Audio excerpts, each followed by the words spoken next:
রাতের জন্য একদম রান্না করিনি, কারণ হচ্ছে রান্না করা থাকলে কিন্তু খেতে মন চাইবে।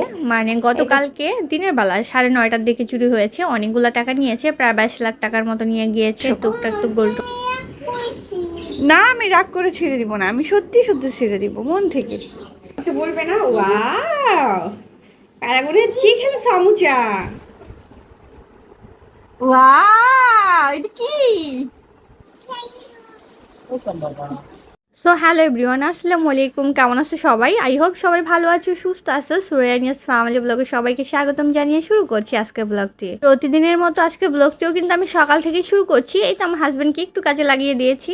এই প্যাকেটে 15 কেজি বাদাম ছিল, তো যে বালতিটা কিনে এনেছিলাম ওটার মধ্যেই হচ্ছে আমি রেখে দিচ্ছি কিছু বাদাম, কারণ যদিও এতগুলো ধরবে না। তো আমার হাজব্যান্ডকে বললাম আমি একটু হেল্প করো, ও ঢেলে দিচ্ছিল আর আমার বেবি এই তো পাশে কথা বলছিল। তো প্রতিদিনের মতোই বলছি, আমার যে সকল আপু এবং ভাইয়ার এই মুহূর্তে আমার ভিডিওটা ওয়াচ করছো, লাইক দিতে ভুলে গিয়েছো, প্লিজ একটা লাইক করে দিও। আর যারা প্রথমবার আমার চ্যানেলটা ভিজিট করছো, সাবস্ক্রাইব করে দিয়ে আমার পাশে থেকে যেও। ক্যাপশন দেখে তোমরা অনেকেই বুঝতে পারছো আমি কি বলবো, আবার অনেকে মনে করতে পারো ক্যাপশন একটা লিখেছি ভিডিও অন্যগুলো দেখাচ্ছি কেন। অবশ্যই তোমাদের সঙ্গে সবকিছু বলবো, আস্তে ধীরে একটু দেখতে থাকো। কিভাবে ডাকাতি হলো, কার বাসায় ডাকাতি হলো, সবকিছুই কিন্তু তোমাদের সঙ্গে শেয়ার করব। তো এই তো তার আগে হচ্ছে একটু দেখিয়ে দিলাম, মানে বাদাম টাদাম তুলছিলাম সকালবেলা, এখনো নাস্তা বানাইনি। তো এই কাজটা করেই কিন্তু নাস্তা বানাতে চলে যাব। আমি কিন্তু অলরেডি নাস্তা বানাতে চলে আসছি। আজ যেহেতু একটু সকাল সকাল উঠেছি, তো ভাবলাম একটু মানে নাস্তাই বানাই, খুব ভালো করেই বানাই, প্রপার নাস্তাটা যাতে করা হয়। নর্মালি হচ্ছে একটু দেরি হয়ে গেলে প্রপার নাস্তাটা করা হয় না। আর যেহেতু ডায়েটিংয়ে আছি তো বুঝতেই পারছো, তো আমার ডায়েটের অবস্থা প্রত্যেকবার কিন্তু শুরু করি আর হচ্ছে বন্ধ করে দিই মাঝপথে। বাট আজকে কিন্তু একদমই তা করিনি। আজকে বলতে হচ্ছে এখন আর সেটা করবো না, কারণ অনেকটা ওজন বেড়ে গিয়েছে। তাই আজকে নাস্তার জন্য আম ছিল, শশা ছিল, কিছু বাদাম ছিল, তারপরে হচ্ছে পেয়ারা ছিল, আর হচ্ছে একটা ডিম পোচ ছিল। এটাই ছিল আজকে আমাদের সকালের হেলদি নাস্তা, আমার হাজব্যান্ড এবং আমার। সকালে কিন্তু এর থেকে বেশি কিছু লাগে না। এখন কিন্তু অলমোস্ট 9টার মতো বাজে, তো ও তো নাস্তা করে বের হয়ে যাবে। আর এদিকে কিন্তু আমি গ্রিন টিও বানিয়ে নিয়েছি, আর এই গ্রিন টিটা কিন্তু আমার বেশ পছন্দ। এটা হচ্ছে সিলেট থেকে নিয়ে আসছিলাম। নর্মালি হচ্ছে আমি মানে যেই গ্রিন টিগুলো থাকে টি ব্যাগ টাইপের, ওই গ্রিন টিগুলো না আমি একদমই খেতে পারি না, আমার কেন যেন ভালো লাগে না। বাট এইটা যেহেতু কাঁচা পাতার গ্রিন টি, এটা খেতে কিন্তু বেশ ভালো লাগে। তো এই তো আমার হাজব্যান্ড কিন্তু বসে বসে খাচ্ছিল, আমার দুষ্টু বন্ধুটা। যাই হোক, তো ওকে আমি একটু খেপাচ্ছিলাম যে কি ইনোসেন্টের মতো খাচ্ছ, মনে হয় কিছু বুঝো না, একটু তাকাও তোমার ভিডিও করি। তো আমাকে বলছিল না আমার ভিডিও করবা না, কেন ক্যামেরাটা ধরে রাখছো আমার ফেসের উপর। এনিওয়ে, আমরা কিন্তু ভীষণ মজা করি, যেটা বলি আমি তোমাদের অনেক ভিডিওতেই, যে আমরা হাজব্যান্ড ওয়াইফ কম, বন্ধু বেশি। যাই হোক, আমি কিন্তু এখনো নাস্তা শুরু করিনি, গ্রিন টি নিয়ে আসছি, নাস্তা করে নিয়েছি। আর এখানে এই তো অনেকগুলো ডিম ছিল, ডিমগুলো একটু ধুয়ে নিচ্ছিলাম। আর কিছু থালাবাটিও ছিল, ভাবলাম আগে ডিমটা ধুয়ে রাখি, পানিটা ঝরতে থাকুক, তারপরে থালাবাটিগুলো ধুই। তাই এই তো থালাবাটির উপর দিয়ে কিন্তু আমি ডিমগুলোকে পরিষ্কার করে নিয়েছি। তো আজকে দুপুরের জন্য কিন্তু একদমই সিম্পল রান্নাবান্না করব, খুবই সামান্য কিছু আয়োজন করব। ফুলটা কান্না করবে ছিললে? হ্যাঁ হ্যাঁ, ফুলটা ছিললে কান্না করবে।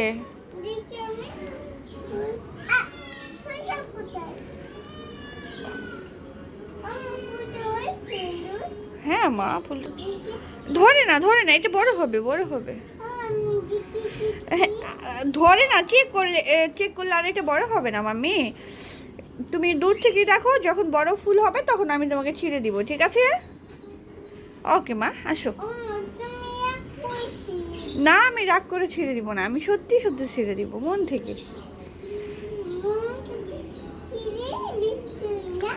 হ্যাঁ, আসো আসো, চলো চলো চলো, ফ্রেশ হবে। 2 মিনিট কেন আবার, চলে এসো। এই ফুলটা না আমার ভীষণ ভালো লাগে, তোমাদের একটু দেখাচ্ছি, দাঁড়াও। এই তো, কত সুন্দর, প্রিটি একদম, অনেক সুন্দর এই ফুলটা, দেখো।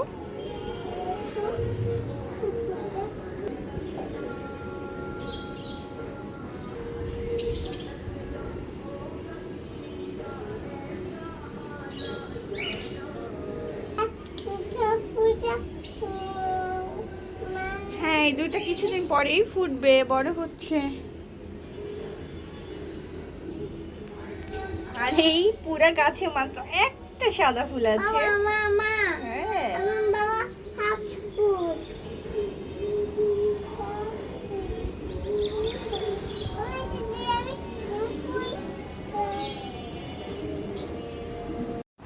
এটা হচ্ছে আমার, এটা হচ্ছে আমার মেয়ের নাস্তা। এখন নিধি নাস্তা খাবে, এই তো নিউটেলা দিয়ে ব্রেড খাবে। এটা খাবে না? তাহলে কি খাবে? কি খাবে বলো? এই তোমার মুখে এগুলো কি লেগেছে? দাদু হয়ে গেছে তুমি চকলেট খেয়ে?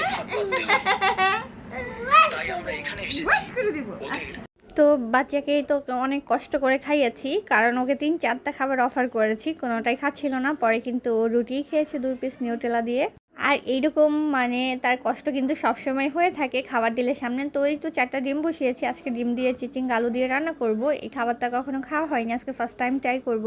আর এদিকে কিছু কাজও আছে, তো আমি সিলিন্ডারিতে ডিম মানে বসিয়ে দিয়েছি, এটা সিদ্ধ হতে থাকুক। আর হচ্ছে আমার একটা ফ্লাওয়ার বাস্কেট আছে, ওটাকে আজকে ক্লিন করতেই হবে, কারণ গত 3-4 দিন ধরে এটা ক্লিন করা হচ্ছে না। তো 3-4 দিন বলে ভুল হবে, প্রায় 5 দিন হয়ে গিয়েছে, অনেক বেশি ময়লা জমেছে। তাই তো এটাকে আমি বেলকনিতে নিয়ে আসছি, যেখানে বসে ক্লিন করব। নর্মালি সবগুলাই কিন্তু ক্লিন করা হয় প্রতিদিন, বাট এটা কেন যেন ক্লিন করা হচ্ছিলই না, কোনো না কোনো কারণে আটকে যাচ্ছিলাম।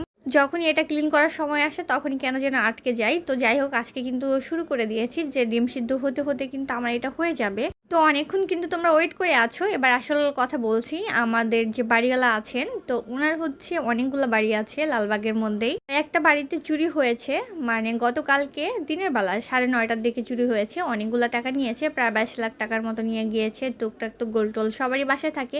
আর বিশেষ করে আমাদের দেশের যেই সমস্যা গেলেও সবাই কিন্তু মোটামুটি ব্যাংক থেকে টাকা তুলে মানে ঘরেই রেখেছে।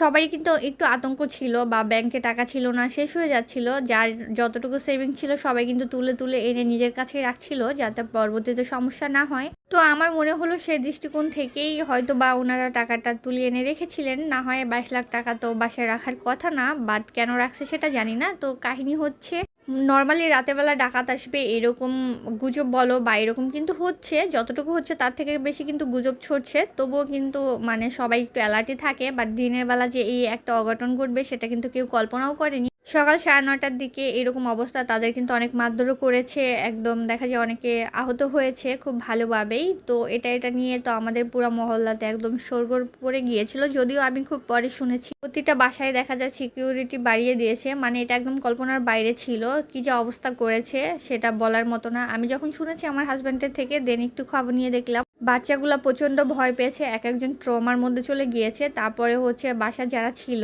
একটু বড় টাইপের ছেলেরা ছিল, বা বাড়ির খুব মানে কি বলবো, এতটা আহত করেছে, সবাইকে মারধর করেছে, হসপিটাল পর্যন্ত ভর্তি করতে হয়েছে। তার উপরে বাসার অবস্থা তো একদম লন্ডভন্ড করে দিয়েছে, ডাকাতি করে ওদের যা যা পছন্দ হয়েছে সব তো নিয়েই গেছে। বিশেষ করে ক্যাশ টাকা 22 লাখ টাকা কিন্তু এই সময়ে অনেক বেশি, মানে কি বলবো, ইম্পর্টেন্ট মানুষের জন্য।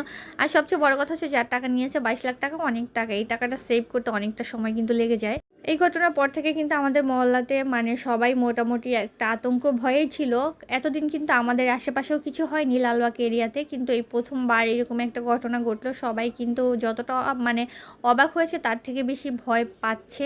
এর ফলস্বরূপ আমাদের বাসা বললো, আমাদের আশেপাশে সব বাসা যতটা সিকিউর করেছে, আমাদের বাসা কিন্তু তার থেকেও বেশি করেছে। আর আমাদের বাড়িওয়ালা যেহেতু অনেকগুলো বাড়ি আছে, ওনাদের কিন্তু মানে কি বলবো, আর্থিক অবস্থা বলো অনেক বেশি বিত্তবান। আমি জানি না ওনাদের কত টাকা আছে, ওনারা নিজেও জানে না। হয়তো হয়তো তাদের কাছে 22 লাখ টাকা কিছুই না, তবুও তো কষ্টের টাকা। তো আমাদের কাছে কিন্তু অনেক কিছু, আমরা যারা মধ্যবিত্ত আছি আমাদের কিন্তু 22,000 টাকা সেভ করতেও অনেকটা সময় লেগে যায়, সেখানে 22 লাখ টাকা তো কল্পনাও করা যায় না। তো এটার জন্য আমাদের হচ্ছে গেটের তো এমনিতে দারোয়ান আছে, তারপরও কালকে থেকে একদম পুরাপুরি হচ্ছে তালা মেরে দিয়েছে। যে আসবে আগে পরিচয় দিবে, তারপরে তাকে ঢুকতে দিবে, তার মেহমান কিনা কার মেহমান আগে যাচাই করবে, ফোন দিবে, খোঁজ নিবে, তারপরে হচ্ছে তাকে ঢুকাবে। তো এটার জন্য আমাদের নিচতলা গেট তো, যে মেইন গেট তো তালা লাগিয়েছে। 3তলা যে বাড়িওয়ালারা থাকে ওনাদেরও এক্সট্রা একটা গেট আছে, মানে সিঁড়ি দিয়ে ওঠার, ওই গেটটাও কিন্তু তালা মেরে দিয়েছে। আমাদের এখন মোটামুটি সব মানে উপরতলা নিচতলা সব জায়গায় কিন্তু তালা লাগিয়ে দিয়েছে এই ভয়ের কারণে। আমার হেল্পিং হ্যান্ড যখন আসছে, ওনাকে তো চিনে, তবু ওনার ব্যাগটা চেক করে ঢুকতে দিয়েছে। তো আমাকে বললো যে কেন আমার সাথে এরকম করলো। তো আমি ওনাকে বুঝিয়ে বলছি যাতে কষ্ট না পায়, আসলে এটা সবার সাথে করছে।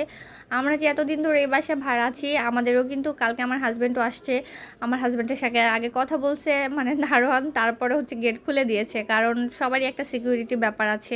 সেই জায়গা থেকেই কিন্তু সাবধানতা অবলম্বন করা আর কি। তো এই ঘটনার পর থেকে কিন্তু এতটা আতঙ্কে ছিলাম, গত রাতে আমি ঘুমাতেই পারিনি ভয়ে, যদিও আমাদের গেট লক করে দিয়েছিলাম খুব ভালোভাবে, বারবার চেক করতেছিলাম, তারপরে কিন্তু একটা ভয় জমে গিয়েছে। কারণ একদমই আমাদের পাশের বাসা, বুঝতেই পারছো। আমি আজকে এই যে কাজ করছি আর বারবার শুধু বাসাটার দিকে তাকাচ্ছি যে কি অবস্থা, কিভাবে কি হলো, মানে মানতেই পারছিলাম না যে শেষ পর্যন্ত লালবাগেও ডাকাতি হয়ে গেল।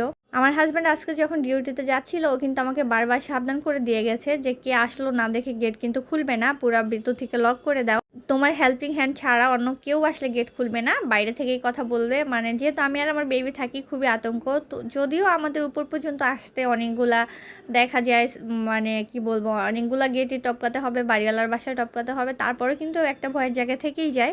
এমনিতেও দেশের এই অবস্থা হওয়ার পর থেকে গত মাসের মানে জুলাইয়ের 18 তারিখ থেকে এই পর্যন্ত টোটালি ঘুমাতে পারিনি। চেহারার যা অবস্থা হয়েছে সেটা না বললে নয়। এদিকে কিন্তু আমার ফুলটাও সুন্দর করে ক্লিন করে নিয়েছি। আর এই তো ডিম সিদ্ধ কিন্তু হয়ে গিয়েছিল, আমি হালকা করে একটু ভেজে নিয়েছি। এদিকেই তো রান্না বসিয়ে দিয়েছি। তো যাই হোক, অনেক গল্পই তোমাদের সঙ্গে করলাম, ভীষণ মন খারাপ ছিল এটা নিয়ে, এখনও কিন্তু আতঙ্কে আছি। তারপরেও দেখা যাক, আল্লাহ ভরসা, নিশ্চয় আল্লাহই উত্তম পরিকল্পনাকারী, আল্লাহ যা করেন ভালোর জন্যই করেন। তো এই তো এদিকে কিন্তু রান্না বসিয়ে দিয়েছি। আজকে কিন্তু খুব বেশি কিছু রান্না করব না, ডিম রান্না করব আর হচ্ছে মিক্সড ডাল এটা রান্না করব। গতকালকে রোস্ট বানিয়েছিলাম, তো ওটার এক পিস আছে, আমার বেবির জন্য খাবে।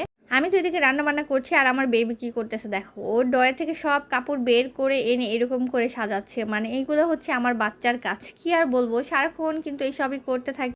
ওকে গোসল করে দিয়েছি, আমি বলতেছিলাম আসো তোমার চুলগুলো হেয়ার ড্রাই করে দিই, আমাকে বললো মামি তুমি একটু কাজ করে নাও, আমারও একটু কাজ আছে। মানে ওর কাজ হচ্ছে এইগুলো, আমার কাজ বাড়িয়ে দেওয়া।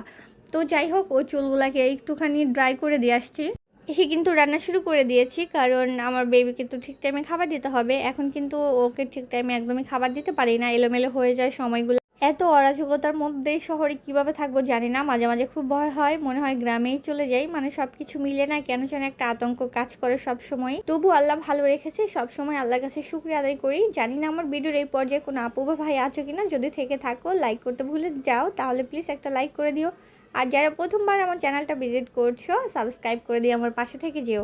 আর যারা অলরেডি করেছো তাদের সবাইকে অসংখ্য ধন্যবাদ। আমার রান্না কিন্তু প্রায় শেষ দিকে, মানে আমি কষিয়ে পানি দিয়ে দিয়েছি আর ডিমটা দিয়ে দিব। নর্মালি অনেক মাস বলতে পারো, ডিম কিন্তু টোটালি আমাদের মানে এইভাবে সিদ্ধ করে খাওয়াই হয় না, ভাজা খাওয়া হয় প্রচুর। আমি লাস্ট কবে ডিম ভুনা করেছি বা রান্না করেছি আমার মনে নেই, তবে মেহমান আসলে করা হয়, এর বাইরে কিন্তু করা হয় না।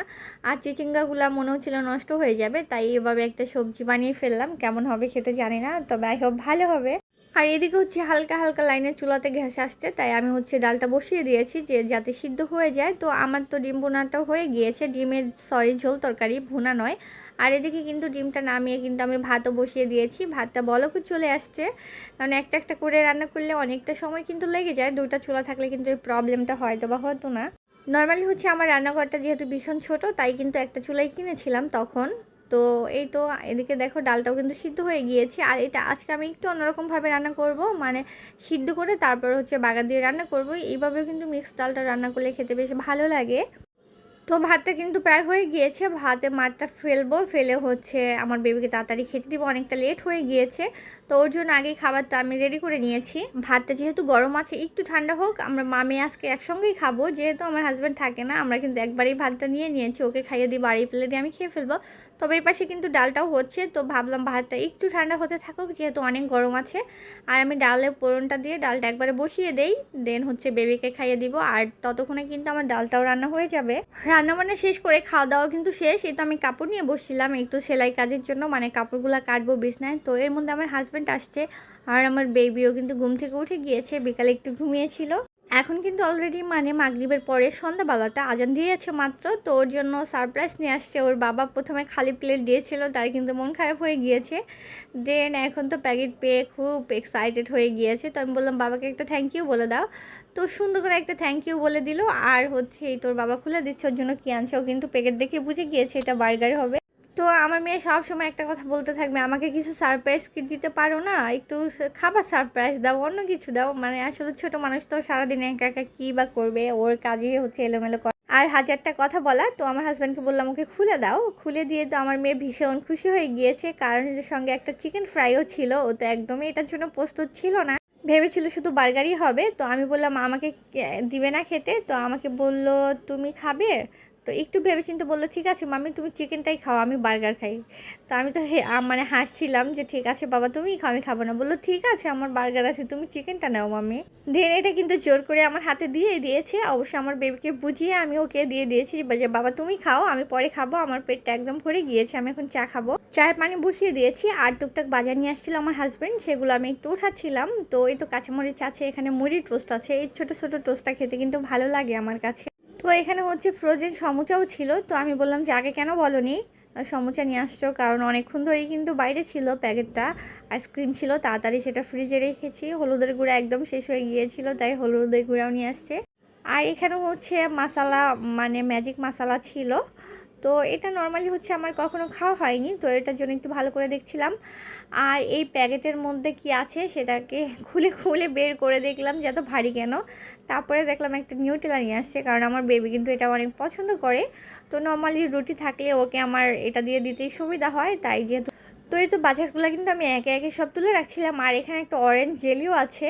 তো দেখা যায় কি মাঝে মধ্যে হুটহাট করে উঠতে দেরি হয়ে গেলে ঘুম থেকে, তো রুটি বানিয়ে কিন্তু জেলে দিয়ে খাওয়া হয়ে যায়। তো প্রতিদিনই কিছু না কিছু লাগে, আজকে টুকটাক বাজার কিন্তু এগুলো ছিল। এদিকে কিন্তু আমি চাটাও বানিয়ে নিয়েছি, অফ ক্যামেরাতে করে নিয়েছি, তো চা হয়ে গিয়েছে। আর আমি চাই সবসময় চিনিটা কিন্তু পরেই মিলিয়ে থাকি, কারণ দেখা যায় কি দুজনে দুই রকম মিষ্টি খাওয়া হয়, এটার জন্য চিনিটা আমি আগে দিই না, পরে অ্যাড করি সবসময়।